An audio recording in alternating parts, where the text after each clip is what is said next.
Welcome to RR6 News. Please subscribe, like, share and comment.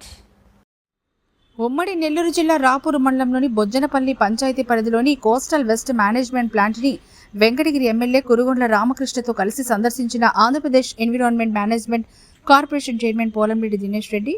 అనంతరం పోలంరెడ్డి దినేష్ రెడ్డి మీడియాతో మాట్లాడుతూ ముఖ్యమంత్రి నారా చంద్రబాబు నాయుడు ఆలోచనతో, పర్యావరణ శాఖ మంత్రి వర్యులు పవన్ కళ్యాణ్ ఆలోచనతో పర్యావరణం కాపాడడం ఒక పెద్ద ఛాలెంజ్గా తీసుకుని పనిచేస్తున్నాను.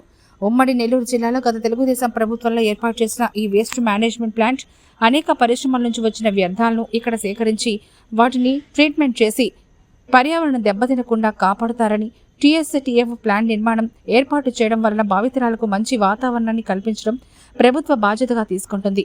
ఇలాంటి ప్లాంట్స్ మరిన్ని ఏర్పాటు చేసి ప్రజలకు అందుబాటులోకి తెచ్చి పర్యావరణం కాపాడుతామని తెలుపుతూ, రాబోయే తరాల వారికి మంచి పర్యావరణం అందించాలనే ఉద్దేశంతో రాష్ట్ర ప్రభుత్వం దేశంలోనే మొదటిసారి ఒక కొత్త ఆలోచన విధానంతో సాంకేతికంగా ఆలోచించి ముందుకు పోతుందని తెలిపారు. ఈ కార్యక్రమంలో Dandola Venkateswara Reddy, Chennu Tirupal Reddy, Chennu Ashok Kumar Reddy, coastal waste management plant